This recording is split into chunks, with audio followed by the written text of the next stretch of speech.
How's it going, everyone? Today we're taking a look at AV Unit 3 from Neon Genesis Evangelion, more specifically the TV version colors and build. So let's just get right into this.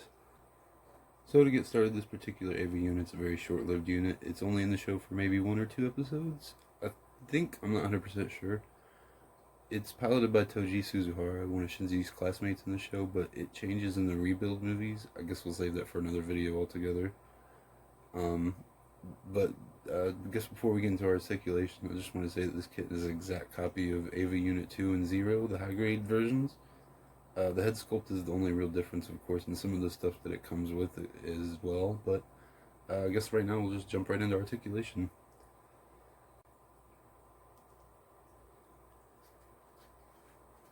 Now moving into articulation, you do get a pretty decent 360 degrees head movement. The head sculpt's really not too bad, but I really wish it was a little bit more defined. Both of these, the eyes in this front piece right here, are stickers. The mouth does open. I'd colored that in when I first got this figure. I was just excited to get one, but it's in the standard whatever color this is. I can't tell, I'm colorblind. So it's like a dark blue, purple maybe, I don't know. It does look up that much, not very well. It looks down quite a bit actually. Almost, well, actually all the way down. It's a fantastic look down. It's almost forgivable. But I guess we'll get to the shoulders. You can move the arm up that much and inwards that much. You can get a full 360 degree spin. The shoulders do move a little bit. Not too much though. They could be a little bit more. The arms are what really kill these kinds of figures in this line, because you can't move them any more than that because of this rubber bit right here. Over time, I'm sure it'll degrade and crack into a million pieces, but I don't care. I love these figures. Moving into the chest bit, you do get a fantastic crunch right there.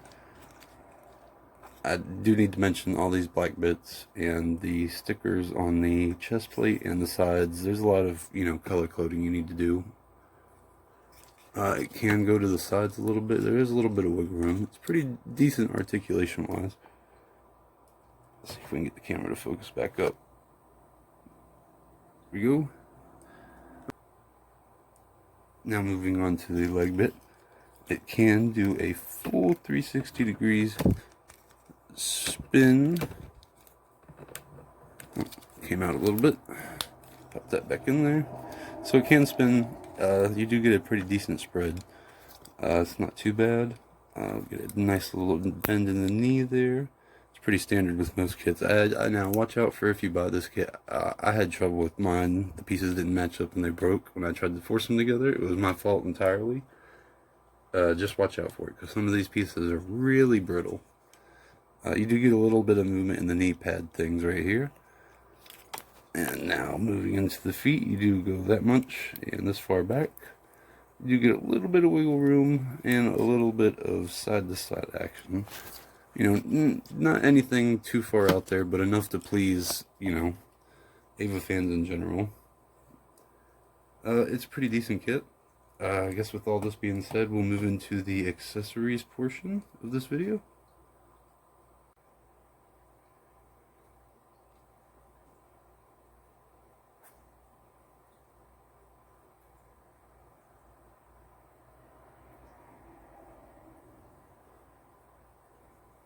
Now moving on to the accessories portion, I'm going to start out with being a little lazy because I've built like 4 or 5 of these kits now.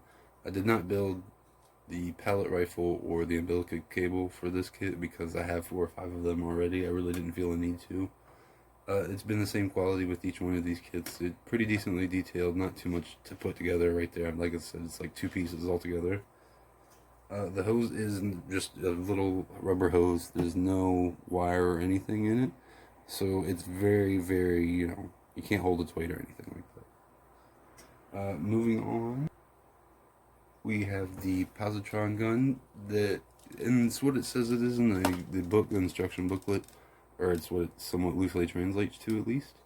It's pretty decently detailed. I'm not 100% sure where it's from. I don't particularly remember it in the show or the movies.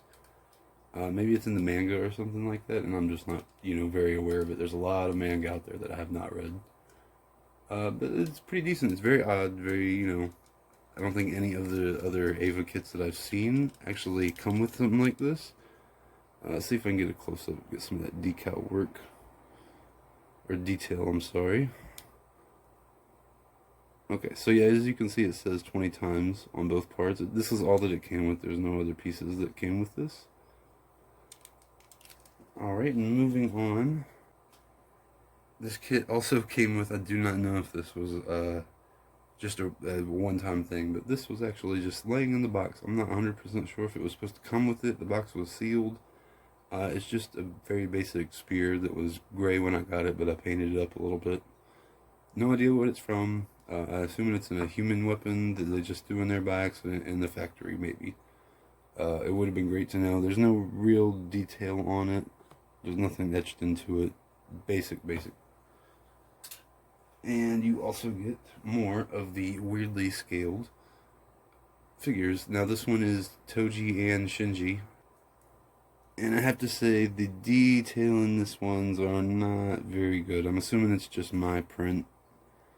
A one-time off thing. See if I can get it on camera real well to catch it. Nothing is very defined. I don't think it's going to pick it up. Oh, there it is. Yeah, so nothing's like super defined. A lot of the line work is barely etched in, so I do plan on painting all these figures at one point as soon as I have the proper workspace to do it. Moving on, this kit, surprisingly, and I don't know why, it's the most random kits out there that have the water slide decals. Now, you tell me how you can't put effort into a fully functioning elbow, but you can sit there and add some water slides to this kit. It perplexes my mind. And it also comes with some color correcting stickers, if that wasn't, to add on top of it. A lot of color correcting. There's a lot of work that needs to be done with this kit to make it look anywhere remotely good. But it's not bad. If you're a collector of Ava, you're gonna want to pick this up, obviously. And the last thing is the little progressive knife. Not a lot of detail on there. Very basic. Comes with all of these kits. They want to shove 4 or 5 progressive knives in every kit just to get them out of their warehouse, I'm assuming. But that's it for the... I think that's everything for the accessories, but I guess we'll get to the final part of the video so we can sum everything up. Here we are at the end, and this kit was a little hard to judge, so I think based as an Ava fan, you're going to love Ava model anyway, so I think if you're a collector, you're probably going to buy this anyway, like me, and I would probably give it an 8 out of 10 just for being a fan, and, just forgiving it for a lot of its shortcomings. It's now for a high-grade Bandai model kit. I'd have to give it like a 5 out of 10 just because the arms kill it and a lot of the detail work is just missing or not even really. It's an afterthought for a little bit of it.